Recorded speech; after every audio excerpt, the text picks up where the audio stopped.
কিছু রকমের হীরের সম্পর্কে বলতে চলেছি। প্রথমে রেড ডায়মন্ড দি রুবি, তারপরে পার্পল ডায়মন্ড দি এমেথাইস্ট, আরেকটি আছে তার নাম হলো কোহিনূর। এটি ইন্ডিয়ার একটি সবচেয়ে দামি হীরের মুখ থেকে ছিল, যেটার নাম ডিভাইড ডায়মন্ড। এটি একটি সাদা কালারের ডায়মন্ড ছিল, যেটার দাম সবচেয়ে বেশি ডায়মন্ড, আজ পর্যন্ত খুঁজে সবচেয়ে বেশি দামের ডায়মন্ড। আজকের জগতে হয়তো অল্প দ্বিতীয় নম্বরে থাকতে পারে, কিন্তু সেই জগতে আজ পর্যন্ত দ্বিতীয় নম্বরে দখল করে রাখা অনেক দামি একটি ডায়মন্ড থেকে গেছে। আর চতুর্থটি দি ব্ল্যাক ডায়মন্ড।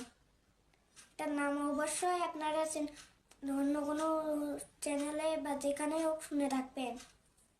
এটা অনেকই রেয়ার হয় আর অনেকই দামি হয়।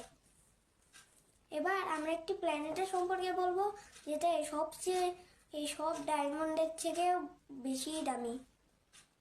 আর আপনারা কি এটা জানেন যে পৃথিবীর মধ্যে এত পরিমাণে সোনা আছে যে পৃথিবীর উপরে 1.5 ফিট উচ্চতা আরেকটি পুরো পৃথিবী ঢেকে ফেলার পর্যন্ত সোনার একটি লেয়ার তৈরি করা যাবে।